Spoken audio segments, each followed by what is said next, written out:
So first, I would like to call my friend and colleague, Nick Figueroa.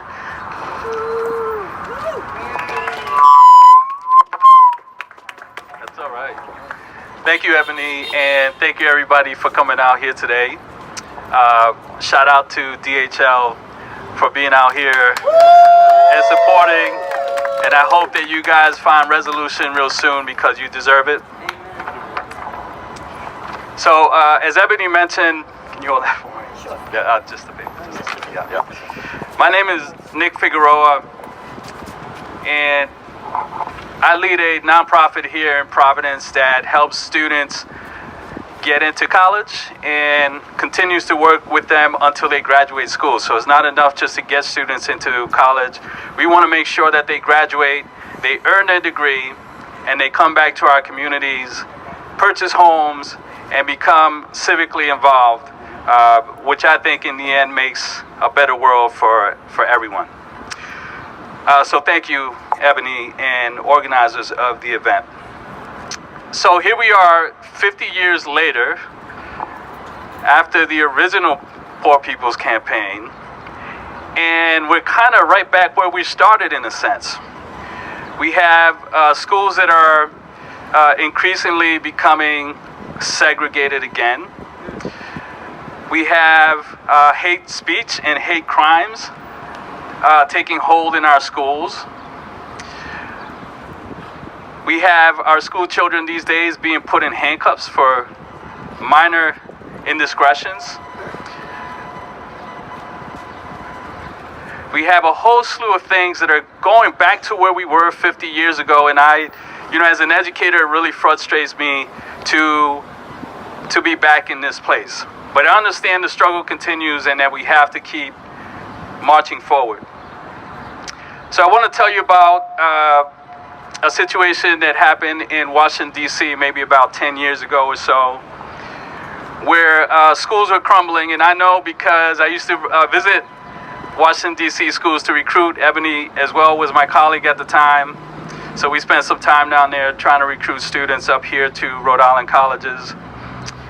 And many of the schools in D.C. were crumbling and falling apart. And the city at the time would say, well, we have no funds to improve infrastructure, and we're not really sure how we would go about improving buildings and paying our teachers more. Well, the Montreal Expos decided they wanted to move to Washington, D.C., and all of a sudden, Washington, D.C. found millions of dollars to build a new stadium, dollars that could have gone directly into schools in the area. So when we say as a nation that we care about our students and we care about education, I would really have to question that. I don't really know how true that is. You know, when we can allow school children to be massacred in their schools and not take action, to me that tells me that students and children for that matter are not priority. When we can allow undocumented immigrant families to be torn apart and not do anything about that, to me that creates a problem where we say as a nation, we're not necessarily interested in all children. It's an issue. And so we have to take seriously what we say about education. We have to fund our school departments. We have to make sure that our teachers are paid well. We need to make sure that infrastructure is not crumbling as it currently is. You know, here in Providence, we have a very good school department. It could be better. We have infrastructure that is crumbling in some of our schools, and we need to work on that. And I think folks are finally starting to get committed around that. Our schools here in Providence, many of the public schools are built on contaminated land.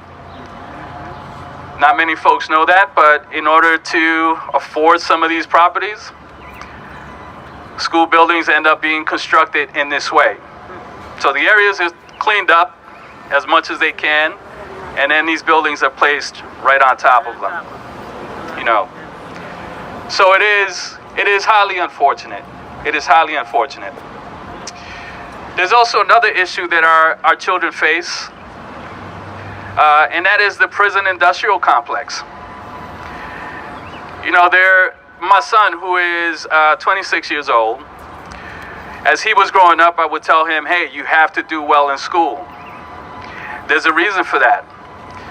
Because there is a bed for you in Cranston. And I don't want you in that place. And I know you don't want you in that place. You know? So it's like, do really well in school, because that's part of the design. It is part of the design that we have as a society, unfortunately, for many of our children. If we invest more in education, we invest less in prisons. And so we need to make sure that we're placing our resources where they belong. So back to some of the work that I do in terms of helping students get into college and graduate. Having a college degree does not answer all the questions, but what it does is it creates opportunities for individuals. Myself, being a first-generation low-income student from the Bronx, moved here at 14 years old, I can tell you that attending college really changed my life and has helped me impact the lives of others. So I just want to share a few statistics with you in terms of the benefits of having a college degree. So if you have a bachelor's degree compared to a high school degree or less, you're more than likely to earn at a minimum $32,000 per year more.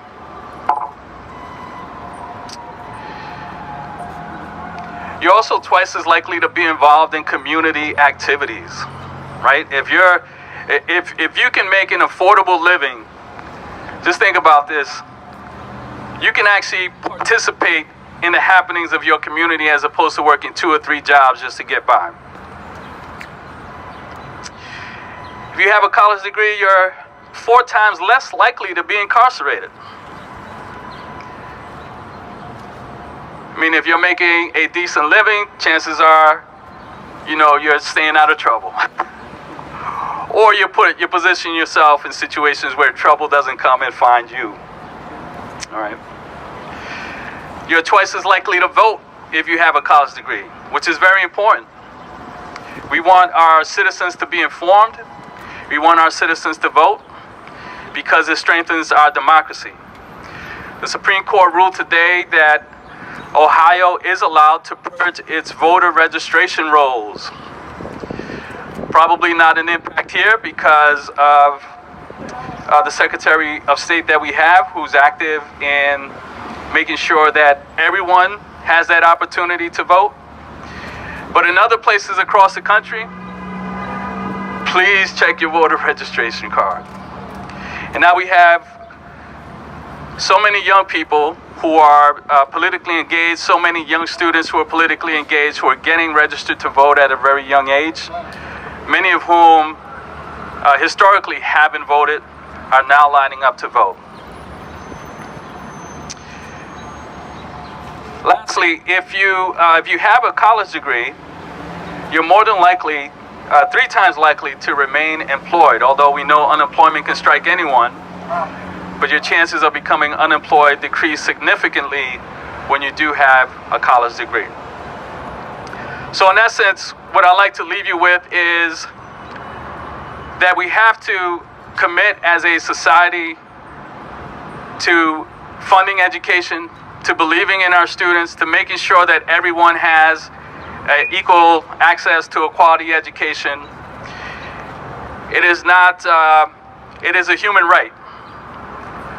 So we hope that everyone can participate in this basic human right. So thank you very much.